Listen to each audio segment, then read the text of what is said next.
ti getterò nel tempo andato, uscirà nel vento una lacrima che tornerà da te.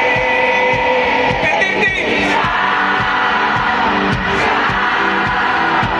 mio piccolo con una soglia di felicità. E quando mi affrontare, non fosse ancora qui.